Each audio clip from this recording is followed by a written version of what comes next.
The biggest mistake, the single biggest mistake people make with sales meetings is that the salespeople don't make commitments at the end in terms of what it is that they're going to do or focus on, actions, because you can't manage revenue. You can only manage inputs or actions, activities. So they don't make commitments as to what they're going to commit to doing in between now and the next sales meeting. And then in the next sales meeting, they don't hold anyone accountable to the commitments that they made in the previous sales meeting. That is the single biggest mistake people make with sales meetings.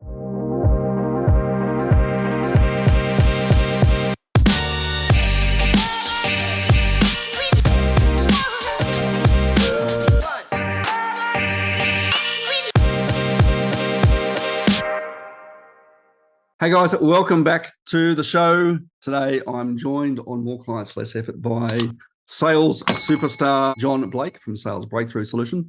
Now, John has over the last 20 years developed a proven formula for cracking open the vault, unlocking huge sales growth, which he's applied to over hundreds of businesses in over 34 industries. John, mate, you're barely 34 years old, mate. So Yeah. that's right. Yeah. When I talk about my background, it always makes me sound like 100. But it's okay because I started working when I was 17. I did start working when I was 6. Yeah. Now, unfamiliar location for me this week. I'm up at a mate's place in Sydney, so I don't have my usual recording setup. And you can see, if you're on YouTube, you can see my mate Pete's quite impressive library of books and all sorts. Has he got any Harry Potter in there? He's got to have some. No, actually, there's got to be some Harry Potter here somewhere. There's got to be some Harry Potter. He's got everything else. Got all the leather-bound ones behind me, and then and Star Wars books up the top there. So good. Yeah, no, It's very impressive. I don't know you'd actually get through this. Like, where would you find the time to read this many books? Yeah. Yeah, there's a lot of them anyway. I don't know if you'd ever read the Encyclopedia Britannica again, would you? Did you ever sell, I can ask, mate, did you ever sell the Encyclopedia Britannica door to door? No. My background was, pardon? Not quite that old. No. My journey into sales was quite unusual in that I surfed in all of the local competitions, in all the state rounds, the state surfing titles. And I was sponsored for wetsuits by Rip Curl. And the guy that had the agency for Rip Curl also had the agency for Quicksilver and Ocean and Earth and a whole bunch of surf brands. And I was 17 and I got a call from this guy and he wanted me to come work for him. And he actually spoke to my folks because I was under 18. And he said to me, did a really good job of selling the idea to my folks. And they came and said to me, look, this guy's rung. He wants you to come work for him. And all I really heard, fresh out of school, all I really heard was you're going to get free wetsuits, free surf accessories, free leg ropes. You're going to get paid to surf some more, right? You're going to get free surf wear and you're going to get paid to surf some more.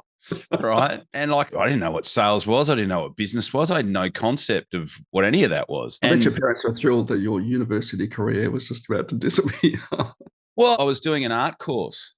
Yeah. So my journey was to do graphic design. And so I was at TAFE doing a graphic design course. And I get offered this job. I go work there. And it was interesting because I'd be at the pub and not all the people that I went to school with, I'd be talking to them and I'm at uni. Oh, what are you doing at uni? Oh, I'm doing marketing. In the back of my mind, I'd be like, I wonder what that is. Right. Mate, I'll tell you what, I think the people doing marketing at uni probably still wonder what marketing actually is. Yeah. And then it wasn't until about 4 years later, and we had this guy that came in and did work experience. And I said, oh, what are you studying at uni? And he goes, oh, marketing. And I'm like, oh. And you're doing work, so what we were doing was marketing. It was like sports marketing, pretty much. So I'd been doing it for 5 years before I even. So that was your role. Actually got you in to do marketing, but from a brand. Well, it was selling. I was selling apparel and surf apparel, accessories, and wetsuits to retail surf shops. But there was a bunch of marketing involved. We put up posters in stores. We sponsored athletes. There was a whole bunch of marketing and strategy involved in it. And so it wasn't until 5 years down the track that I realized that all the people that were telling me that they were doing marketing at university, that's actually what I was doing. It was one type of marketing. So that was quite okay. That's pretty much how I got started. What did you think was the difference? Like, old mate comes in to work with you and, with his sort of academic qualifications. What was the difference for you having practical experience with marketing, but not really kind of knowing what you were, it was just a blend of sales. Well, what he said, and the kind of the academic approach to this is how a marketing campaign is structured, and you must dot I and cross T and so on. He said to me, he sat in on this particular guy sat in on a showing. So I was showing a rip curl range to a client. And so I was showing them apparel, and I was, so menswear, women's wear, watches, accessories, the whole shooting match. And at the end, I said, "Oh, so how'd you go?" And he said, he goes, "I've been studying marketing now for 4 years. There's not one thing that I would have learned in that entire 4 years that would have even remotely prepared me for what I just saw happen in there." That were his exact words, right? So it's the classic practical versus theoretical. So that was quite an eye-opener. So that's how I got started. And then I moved to Sydney. I was a sales and marketing manager for Arnett Sunglasses until about 96. And then I moved back to Perth. I had my own agency, which I ran for 10 years. I was the agent in WA for Mambo, Vans, Electric Sunglasses, and a whole bunch of other fashion brands really similar to the guy that I'd worked with before I left Perth. And then in 2004, I finished that up and went into the consulting business and became sales trainer, coach, strategist, mentor. And all the clients, all my initial clients were all the contacts that I built up in action sports. So my first clients were Oakley, Cotton On. I did a bunch of work with Rip Curl. I've continued to do a bunch of work with them. Osmosis, which is a chain of shops that are now owned by Rip Curl, Ocean and Earth. And so for my first, it was kind of niched in action sports to start off with. And then after that, we sort of branched out and started working with print. What was the catalyst for you to really shift your focus into sales consulting? What was the sort of market need that you were seeing at that time? I could see that there was massive change coming in the surfing industry. It had gone from this cottage industry that was just growing like a weed to a point where it had, became a mature market. And all of the head office, all of the principals were all starting to sell their business to corporates, and it was starting to become very profit focused. And why are we paying this guy 10%? He's making ridiculous amounts of money. Why don't we just sack all of our agents and put employees in every state? We'll save ourselves $600,000 or $700,000 that we can put straight onto the bottom line in profit. So there was all those type decisions that were being made. And also I just got really excited about the idea of going back, and because one of the things I did with Arnett is that we used to train all of the staff in the shops on how to sell sunglasses. Mm-hmm. So, we had great product. Here's our product. This is where you put it, and this is how you then sell it as well. Yes. So we sold them the product. We gave them great point of sale, but we also trained the staff. And the average demographic in a surf shop, staff-wise, probably between 16 and 20, and was likely to be a girl at university. And the eyewear category was new. There'd been Oakley, but there wasn't the massive range of sunglasses that are available today. And so we would, with the top 80-20, with the top 20% of our account base that were giving us 80% of the business, we would go and run sales training with their staff. And so when someone came in, they knew about our product, and so they would sell our product to the general public. And that was one of the big pieces of the reason why we grew. When we grew that business, when I first started, I think it was, maybe doing a couple of mil. We were 6.5, 7 mil within 3 years, selling a $70 wholesale product. Yeah. I think it's an interesting thing you touch on there, where you've got a product that you want other people to sell for you, right? If you're a wholesaler of a product, if you don't enable them to then sell your product, there's always sales that need to be made, right? One is you selling your product to them, and another one is then enabling them to sell it more and more. Because if they keep selling it, they'll keep buying. Correct. And my first boss used to say that. He goes, you can't just sell them the shit. You've actually got to help them to promote it in their shop. That was one of the things that just echoes in my head. It's like, it's not enough to just sell them the stuff. You've got to help them promote it in the store. Yeah. There's a massive piece around consumption of product, right? So for me and my team, it's CRM work, right? And obviously it's really aligned with what you're doing now, right?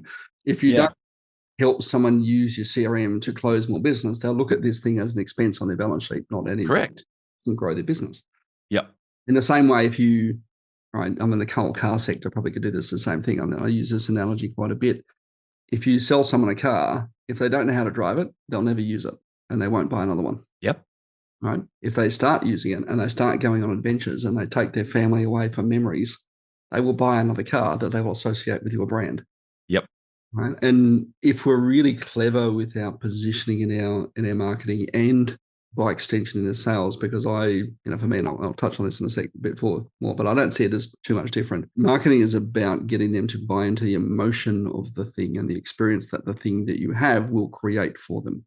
Correct. So if you're sales consulting, right, it's not this is our sales process. It is look at what is going to happen to your life if your business makes more money. Yeah.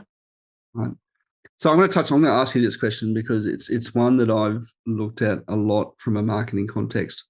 And I think this is where marketing agencies, my experience, don't do a great job. We're very good at selling product, thing, right? We're not necessarily good at getting people to transform their lives. As my phone pops up with a new message, this is probably one of the exceptions, right? Now, even here with my son, if you're watching it, is my son at Davo Zoo. Right. Right. This is a thing that now reminds me of that experience. I'm going to keep using that product and probably buy another Apple iPhone when it comes up. I'm almost probably due for an upgrade to iPhone 16. Right. I would have spent, I saw this thing the other day. If I'd spent all the money I'd spent on iPhones over the last 16 years on Apple stock when the iPhone was first released, I'd have like $3 million. That's scary. That's scary for me too. Ridiculous. If you just I bought your iPhone, the first one back in about. I bought my first iPhone back in about 2006, 2005. I mean 2007 because the iPhone didn't release before. Oh, was it? Okay, 2007. Then. Yeah, that makes sense. It's an interesting thing to think about, right? I want to throw this to you as a question. What is the difference between marketing and sales? Because in my mind, it is marketing is about taking someone on a journey from where they are to becoming a raving fan. And along the way, we exchange value of some description. So at the start, I'm exchanging information for attention. At the point of sale, I'm now exchanging product, for money, right? And then I'm exchanging loyalty for promise of delivery. What is your view on the difference between marketing and sales? There's that journey from awareness, interest, consideration, like all of that is valid as far as I'm concerned. And what I find interesting is I refer to it as context. So there are some clients that I work with that have got such fantastic marketing in place that by the time the person actually has a conversation with a salesperson, it's really just a matter of taking their money. There's really not a lot of heavy lifting involved because at that point, they've been through a 13 email follow-up sequence. They've sat through 2 webinars. They've read 3 free reports. They've listened to 5 podcasts and they've consumed all of this information and they're ready to go. So at one end, there's a continuum, right? So at one end, you've got that scenario, where that person's jumped through that many hoops. The purpose of the sales call is pretty much just to take their credit card. And then at the other end of the spectrum, you've got quite a lot of my clients where that person is probably just at the interest stage, the initial interest stage. They haven't really been through those other levels.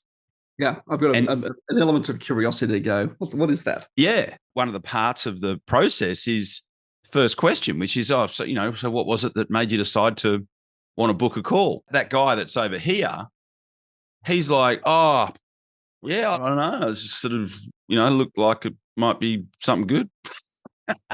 You know what I mean? Like, and that's probably about as deeply as they've thought about it. And so in that situation, the sales process has kind of got to do all of that work that's not in place because the marketing's not there. They haven't, jumped through all those hoops and had all of those different pieces of content that they've consumed. So, and within some organizations, you've had people. So what, one of the clients that I work with they sell a share trading and investment course and it's not cheap. It's like 12 grand. And there are some people that have, because the gentleman that runs the course, he's got a YouTube channel. And there are some people that jump on a call. They've been watching his YouTube channel for like a year, 2 years even. They're good to go. But there are other people that jump into that have only just clicked on the ad. It was probably just a headline that they saw and they've, followed the thing through. So I guess the short answer to your question is really the marketing ideally should put if we were to use a pool example or a snooker example, the marketing's designed to really pop the ball right in front of the pocket, and the sales is designed to knock it in. Yeah, it's that last little bit. Yeah. But depending on what the marketing's done up until that point will determine how far away the ball is from the pocket. Actually, like, I'm going to steal that. That's a really good one. I think that's the thing. That's probably a mistake that I've seen people make in the sales process. We don't then at the start of the sales process qualify how far from the pocket we are. Yeah. So one of the best things you can do is everyone's right on the edge, and I'm just going to take the order. Yeah, is to understand context, right? So one of the first parts of the system that I teach is, so from a lead engagement perspective, there's this classic scenario, and so probably my favorite example of this is there's a building company over here, and they've got 9 brands, and one of the brands called me in because their marketing agency was generating a bunch of leads, and leads for building are really expensive. Like, you're talking hundreds of dollars for clicks. You're talking thousands of dollars for a first name, an email, and a mobile number. Yeah. And these nowhere qualified. What's that? Nowhere near qualified at all. Nowhere near qualified, right? So what does the sales guy do? He sees this lead and he thinks, wow, I've got a hot lead here. And so what does he do? He rings, and 78% of telephone calls go unanswered. So he leaves a voicemail.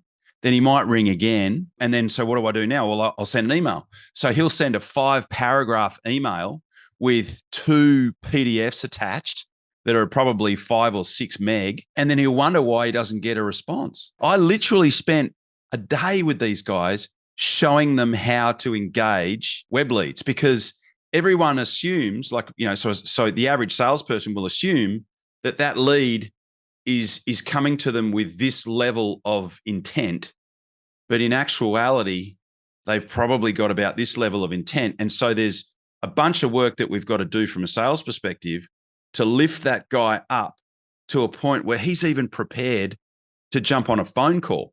Yeah. Is that still a problem for marketing, or is that now a problem for sales? And how should companies be working who have disparate sales and marketing kind of operations? Well, those two together to say, hey, look, I need this much bit more from you, and this bit was where we'll take over, or let's work together in this middle part. I just work with whatever I've got. And so in talking to different businesses, like I said, some of them have got really advanced marketing and high levels of qualification on the leads that are coming through, and that's the majority of the inquiries that they get. Some companies I work with that'll have maybe half of those leads. Some companies that have got that high level of qualification jump through a whole bunch of hoops, kind of right near the pocket. And then there'll be some that'll have just handfuls of those type leads. So the key is to understand the context of the person that you're talking to and their level of qualification, and deal with them accordingly. Yeah, so true. Let's pivot there, John, because I think you've on some really interesting points for people to think about. But I want to drill into your system a bit more, right? Sure. You've got your thing which you call sort of the what do you call it? The S7. S7, yep.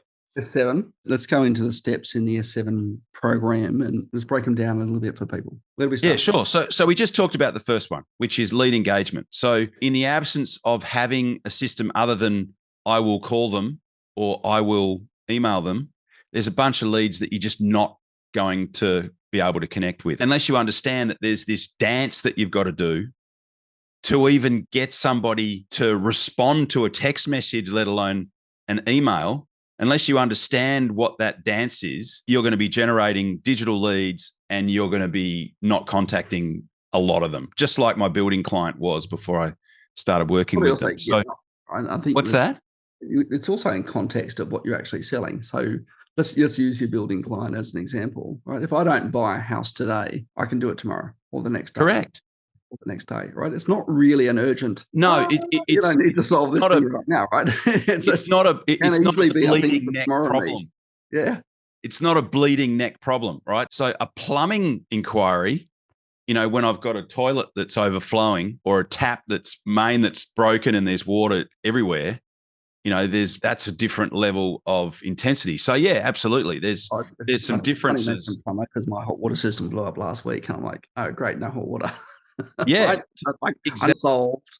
today. Like I can probably wait till tomorrow and have a cold shower, and the day after I can hit up a mate or my parents to go and have a shower at their place. But I don't want to keep doing it for weeks and weeks and weeks on end. Yeah. So there are different types of problems, absolutely, with different levels So step one, let's qualify how it gets important it is to the client that they move. Well, firstly, let's connect with the client. Yeah. Right. Let's engage them. And we're going to engage them primarily if we can't get them on the phone. So it's fairly well known that if you call a new inquiry within 5 minutes, you're 9 times more likely to talk to them. But what about the massive percentage of people that, we've got literally 3 generations of people that don't want to answer this thing anymore. Yeah, they just want to communicate using their thumbs. It'll be someone selling you. It'll absolutely be someone selling you like solar panels or a report or an IPO. Correct, right? So we've got to engage them. We've got to create context enough for us to be able to talk to them. So that's the first part. First part's lead engagement. Second part is qualification. But let's qualify. Pardon? I'm jumping ahead of myself. Interesting. Just before we go into qualify, I was doing some research just using ChatGPT the other day, just on lead response time, right? And how important automation is at that stage, whether it's an automation that sends a text or a voicemail or using AI or whatever. And you are 21 times more likely to close a lead if you can respond within 5 minutes. Correct. 30 minutes. Not 20 hours, which is most people's response time. Like in 5 minutes, you're 21 times more likely to close and get someone on. Yeah. Within 5 minutes. Yeah, it's crazy. I mean, if you don't have a system for engaging, for responding, that at least that first response within 5 minutes, it's just ridiculous how quickly those leads atrophy in terms of the likelihood of you being able to convert. Why is that? Just before we get into the step 3 from a qualification perspective, why is it that leads atrophy so quickly and the speed to lead is such because our average attention span is getting lower and lower and lower. So the average, all those shorts that we scroll and watch when we're being mindless on our phones, the average watched video was like 21 seconds. Guess what it is now? I think it's like 7 or 8 seconds. So we've got these attention spans that are like almost training it. I think because of those things, because you sort of watch and go, nah, next. Yes. So we live in this world of instant gratification. It's like, next thing, next adrenaline hit, next attention thing, and so that's why they atrophy, because we live in this massive world of distraction and there's all these things that are vying for our attention. So we need to get back to people quickly. So there's lead engagement, then there's qualification. Now, qualification can happen backwards and forwards via text. It can absolutely happen on the phone. Then the next part is discovery. So discovery is the actual sales process pretty much. And discovery can also happen via text, but for a higher ticket thing, you're definitely going to have to, set up a conversation, talk to somebody. When we talk high ticket, what are we talking? Because like high ticket is in contextual, surely. In most cases, so you can sell certain things via chat that are like $5,000, $6,000. Anything above that, you're probably going to need to talk to somebody. And again, it does depend on what it is. It depends on what the product is. It depends on what the context is, what they know about you up until that point. There's a lot of things. Yeah, but mostly you're going to have some kind of consultative sales process if it's over 5K. Yeah, you're going to need to talk. You're going to need to talk to somebody. You're going to need to eyeball them. If I'm going to spend $5,000 or $6,000 or more on something, I need to have a conversation with someone. There's a bunch of things that need to be. I mean, just in that part alone, that discovery part alone, there's around about 9 or 10 things that need to be ticked off on to have the highest likelihood of the offer that we make to somebody being accepted. There's at least 8, if not 10 things that are going to have to be covered off on in the mind of the person that you're talking to before you make an offer. The biggest mistake people make is they make offers to people that haven't been properly qualified, or they haven't taken that person through a discovery process to work out if their offer is even appropriate for them. I've listened to some sales calls where literally within the first 60 seconds, someone's made that this is the price. What's your budget? I'm like, hang on a second. I listen to hundreds of sales calls a year, hundreds of them. And just when I think people are getting better at it, I'll hear someone within the first 3 minutes go, well, what we do is... Right. So there's a tip right there. Don't at least wait until 4 minutes. Oh dear. There's so much that. Let's go to step 4, right? So we got Okay. So we've got engagement, discovery. qualification, discovery, Yep. offer structure. So often people are making offers that aren't particularly easy to say yes to. So putting an offer together that has the highest likelihood of people saying yes to is a big part of it, is a big part of conversion. I'm doing some work with one of the major television and print companies at the moment. And they've got so much product that they can sell. And we did a strategic planning session the other day. And one of the things that we've been looking at is, what are your highest converting offers? What are the things that people are saying yes to? What are the verticals, the markets that are going to be most receptive to those offers? How do seasonal type considerations come into it? It's all about hedging our bets so that we're talking to somebody that has a clear and present need and putting an offer in front of them that's going to have the highest likelihood of being accepted. So offer structure is number 4. Then we've got the actual way that we present that. So the clients that I work with, they don't email proposals.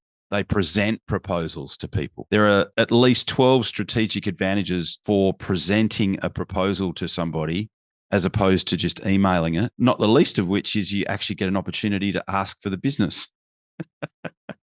Right. But the one that often comes up that people don't think that actually does resonate with people is that often we'll do a needs discovery and then we'll put a proposal together or a quote or a fee outline or an action plan or whatever semantics you want to apply to it. And then when we send it, what's happened in the meantime, they spoke to 2 other people because you have to get 3 quotes, right? Especially when I'm dealing with tradies. And you come back to them and you put the proposal in front of them and they go, oh, yeah, no, that thing that we told you that we wanted, we don't want that anymore. But they forget that and they compare your proposal to everyone else's and they're not comparing apples to apples because you included the thing and the other 2 people they spoke to that didn't have that thing in it. So when you present it in person, you get an opportunity to go back and recalibrate if you've included something that they've since decided that they don't want.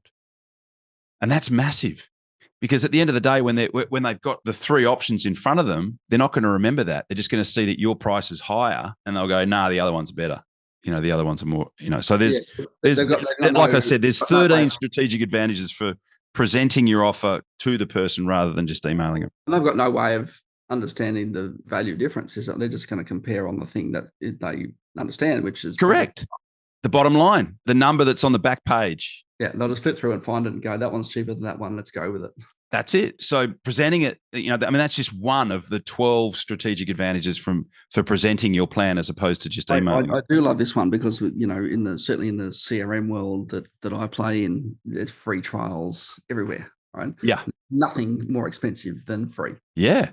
Because you don't know what you're doing. You've got this thing and you go, well, I like the interface, but I don't actually know what the interface is going to do for me or how the thing works. And it's certainly not configured and customized for my business. Yeah. Absolutely. So then there's presentation and then, of course, there's follow-up. There's massive amounts of unbanked money sitting in the proposal sent column of most CRMs. I presume you have one. Oh, yeah. There is. I got to tell you this story because you'll find this hilarious. Yeah. A few years back, I was working with a web development company and we were putting a CRM in for them. And I said, well, where are your biggest issues? And anyway, he shared with me, and I don't even know how we got him onto the conversation, but he shared with me this story that he'd sent a proposal by email, right? So mistake right there to somebody. No, he hadn't even sent the proposal. I think it wasn't that. They'd met, they'd put the offer together, but then he hadn't followed up. He said, I'll put a proposal together and I'll send it over to you. And then not done it. And then a week later, I thought, oh, shit, it's getting a bit long in the tooth. I'll get to that. And then 2 weeks later, still hadn't sent it and gone, oh, it's 2 weeks now. They've probably gone and bought for someone else. They didn't send it. 3 weeks later, right? 6 months later, right, old mate bumps into the client in the supermarket aisle who turns to him and says, oh, how's things going? Did you ever get that website? And he said, oh, well, you ever going to, I know we haven't done anything. We're going to send me that proposal over. Yeah. 6 months later, they were still waiting for a proposal. And again, if it's not a bleeding neck thing, that's, I can give you so many stories, and just the classic, hey, you inquired with us some months ago now, could be 6 months, about getting a new website. And I was curious, did you end up going ahead with that? No. Is that something that you're still interested in? Yeah.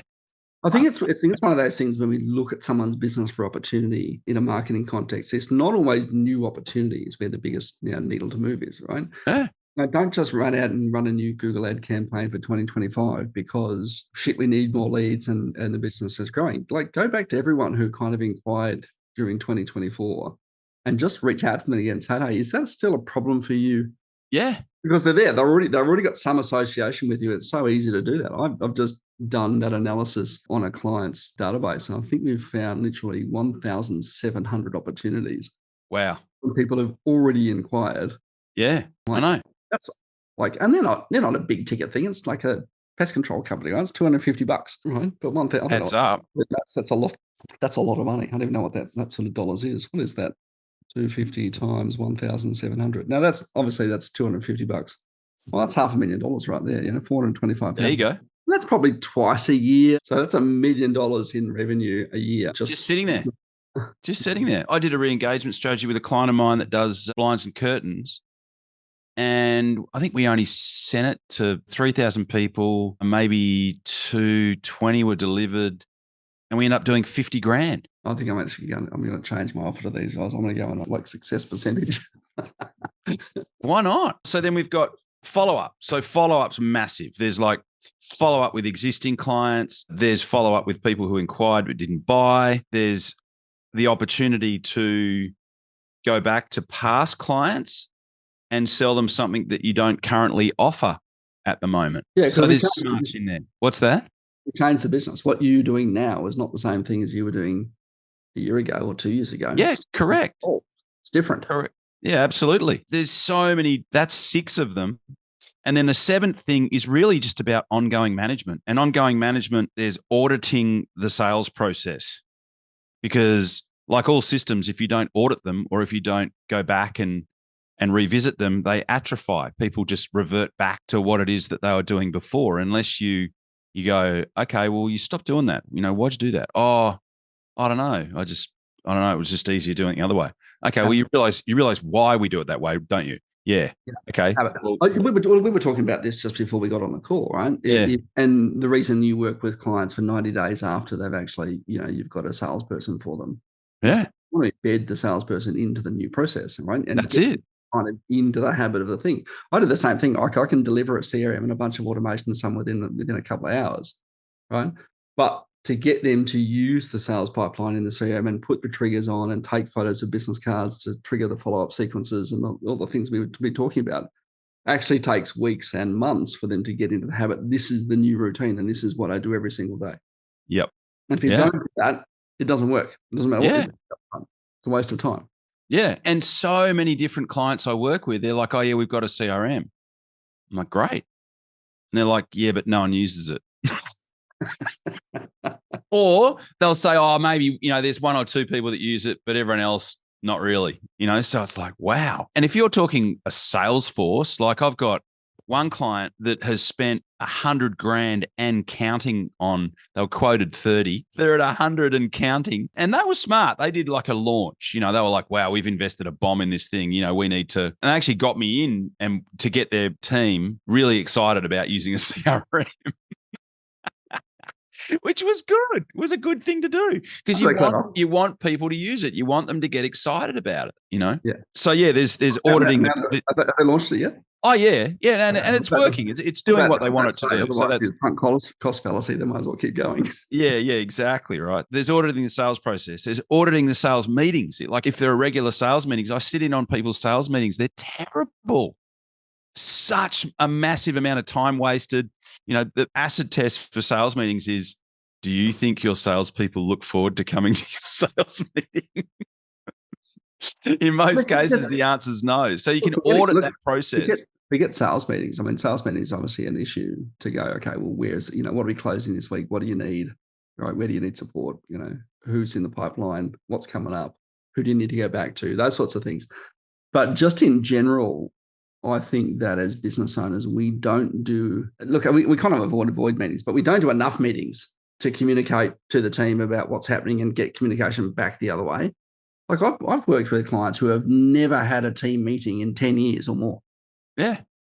I'm like, how do you know what's going on? Yeah, that's it. And the biggest mistake The single biggest mistake people make with sales meetings is that the salespeople don't make commitments at the end in terms of what it is that they're going to do or focus on, actions, because you can't manage revenue. You can only manage inputs or actions, activities. So they don't make commitments as to what they're going to commit to doing in between now and the next sales meeting. And then in the next sales meeting, they don't hold anyone accountable to the commitments that they made in the previous sales meeting.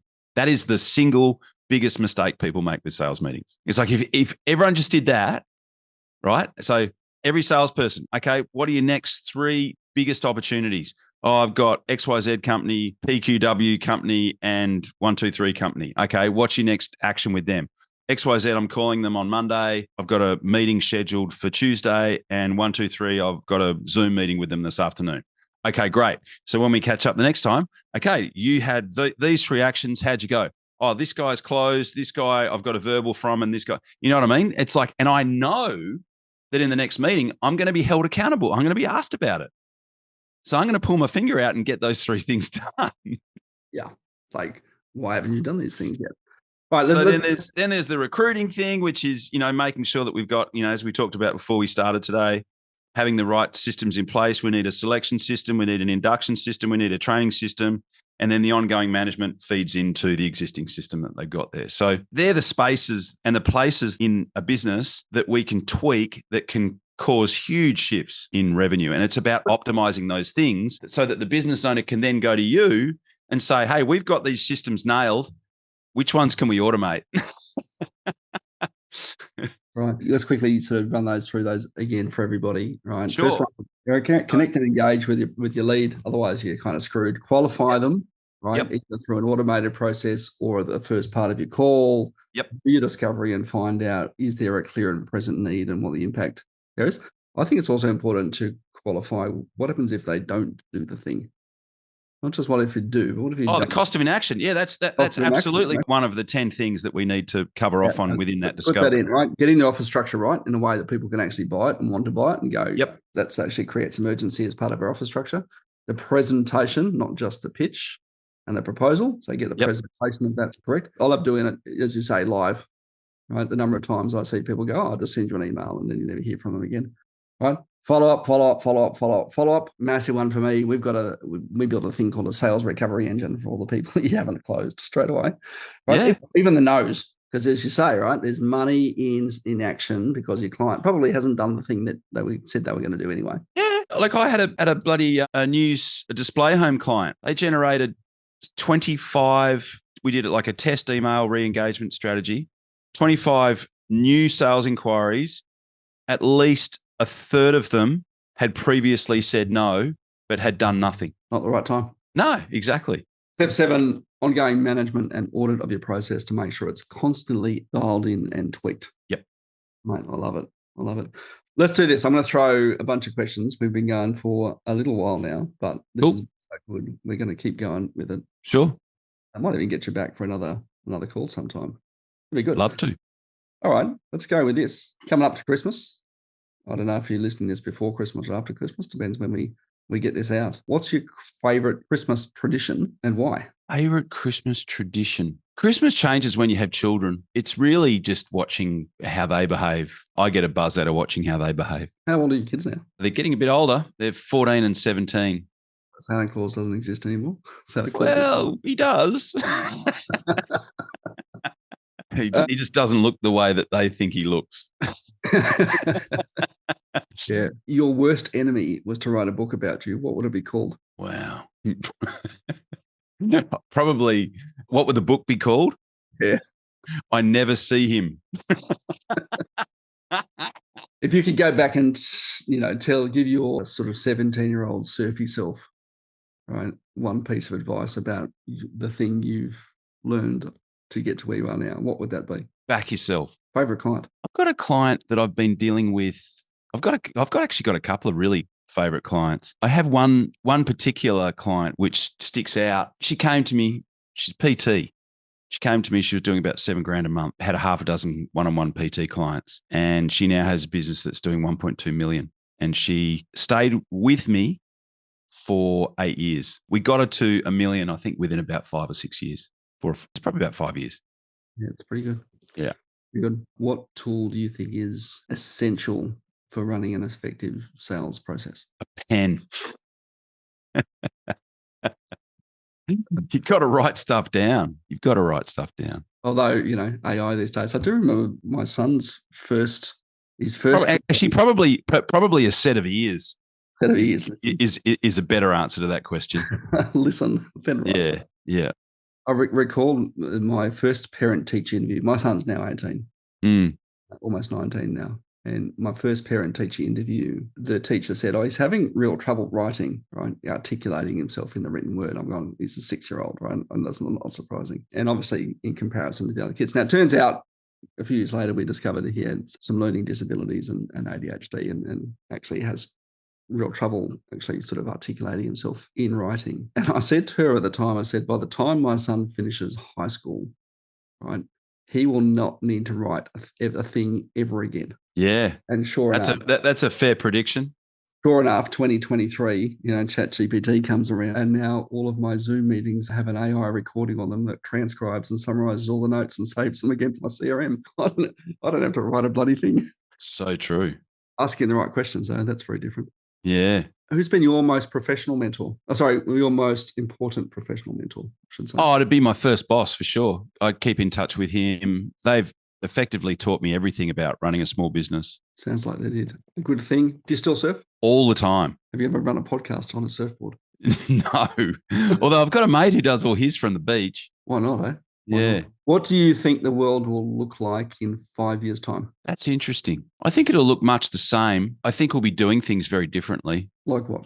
I think creativity is going to become a lot more coveted and prized than what it is today. Ideas, creativity, and art. I think true creativity and art are going to become a lot more prized and coveted than what they are right now because we're leaning on machines for so much more. Yeah, I agree with that. Machines are getting better at replicating creative endeavors in ways that I don't think anyone really thought that they could or would. All right. Lastly, what's one thing has changed in business in your career in sales and marketing that you think is not a change for the better? Be less face-to-face. I mean, I help people deal with the fact that everyone's communicating via text, and I've worked out I've codified that so I can help people to navigate through that and adapt through that. But I don't think it's a good thing. I think we should be more face-to-face than what we are. But you can't complain about what is. You've got to adapt. Yeah, I completely agree. John, mate, really appreciate you joining us on the call today and sharing Pleasure. insights and wisdom around sales. Obviously, it's such a critical part for us using business as a vehicle to create wealth and freedom for ourselves.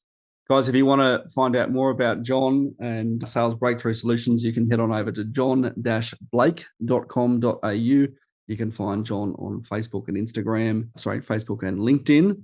And I know you got some cool stuff happening over at johnblakeaudio.com as well. Go and check that. That's my follow-up system. So anyone who wants to get the follow-up piece of what we just talked about, that's where it is. Yeah, awesome. We'll put all those links in the show notes so you can grab those. John, thanks again for joining us. Pleasure. Thanks for having me on, Tim. And guys, really appreciate you joining us today and listening through to the end. If you found some value from it, please like, share, subscribe, let someone know about what it is that we do here, and give us a review. We'd appreciate that as well. Until next time, take care. We'll chat soon.